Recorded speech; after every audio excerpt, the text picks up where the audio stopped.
වෘකයෙක් කඳ බෑවුමක ඔල්පතකින් දීපොමින් හිටියා. ඔහු ඉහළ බැලුව විට තමන් සිටි තැනට පහළින් පැටවකු දියපොන්නට පටන් අරගෙන තියෙනවා මේ වෘකයා දැක්කා. මගේ රාත්‍රී ආහාරය.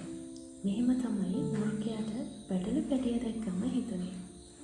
මට ඔහුව අල්ලගන්න යම් නිදහසට කරණක් සොයාගන්නට හැකිනම් කියලා වෘකයා කල්පනා කළා. ඊට පස්සේ වෘකයා පැටියට කතා කළා.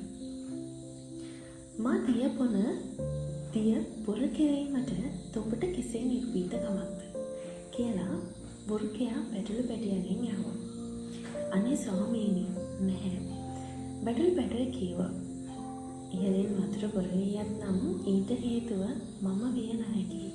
මොකද ජලය ගලා එන්නේ ඔබ සිටින තැන සිට මා සිටින තැනටයි.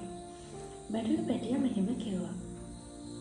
එහෙනම් වෘකයා කිව්වා ගිය අවුරුද්දේ මේ වෙලාවේ තෝ මට නරක වචන කිව්වේ ඇයි? ඒ විය නොහැකි. පැටිය කිව්වා. මගේ වයස තාමත් මාස 6ක් පමණයි. මට ඒකට කමක් නැහැ. වෘකයා ගොරවමින් කිව්වා. ඒත් තෝ නෙවෙයි නම් ඒ ඔබේ පියා විය හැකියි. එහෙම කියලා මේ වෘකයා කුඩා පැටවව පැනලා කෑවා. ඉතින් කුරිරු පාලකයෙකුට ඕනෑම නිදහසකට කරුණක් ප්‍රමාණවත් විය හැකියි.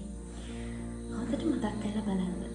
ඔයාගේ ජීවිතේ මේ වගේ වෘකයෝ ඉන්නාද කියලා.